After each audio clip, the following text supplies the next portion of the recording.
Mur de béton, gris et très haut, encadré par 4 miradors.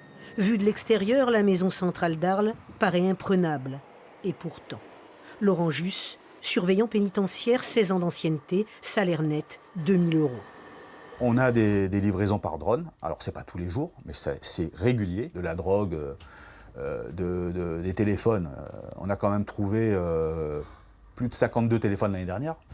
Surprenant pour une maison centrale réputée sécuritaire. 143 détenus y sont accueillis pour 157 places de très longue peine comprises entre 8 années et perpétuité.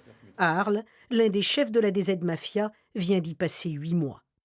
On a eu le principal intéressé, Gabriel Horry. Quand un détenu arrive dans un établissement où il y a déjà des téléphones qui sont cachés déjà à l'avance avant qu'il arrive, il faut se poser la question. Moi, je l'ai côtoyé, un détenu classique, qui, comme ça, vous le voyez, il ne paye pas de mine, comme on dit, mais il a comment dire, une logistique à l'extérieur qui est impressionnante.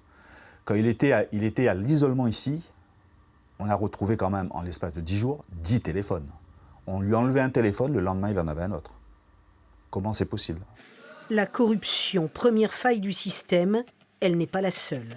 En 2023, après l'assassinat du militant nationaliste corse Ivan Colonna par un détenu radicalisé dans cette salle de sport sans surveillance, la commission d'enquête relevait dans son rapport la présence de détenus au profil lourd, des personnels en nombre insuffisant et des conditions de travail et de sécurité inquiétantes.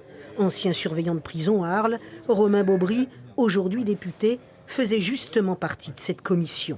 Quand vous avez un seul surveillant qui travaille avec 150 détenus à l'étage, sa sécurité à aucun moment est assurée. Donc il faut des places de prison, il faut du personnel pénitentiaire et afin de pouvoir couvrir tous les postes de sécurité dans ces établissements. La situation s'est aggravée. En sous-effectif chronique, le personnel pénitentiaire doit maintenant faire face au profil psychiatrique des détenus.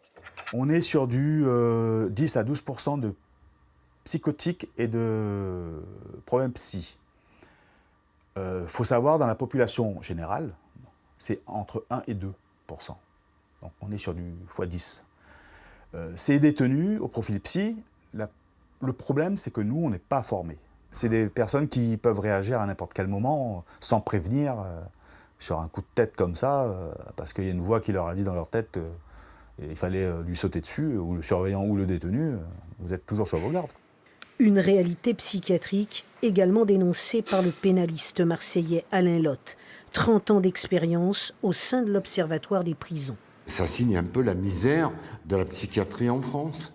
Et la prison, là, finalement, elle sert de poubelle, de dépotoir pour tous ces gens que les institutions classiques ne prennent plus en charge. Il faut investir, beaucoup d'argent, développer des alternatives à la détention. Reste à savoir lesquelles. Aujourd'hui, pour faire face au quotidien, les surveillants pénitentiaires bénéficient de 2 jours de formation dédiés à la prise en charge des psychopathologies.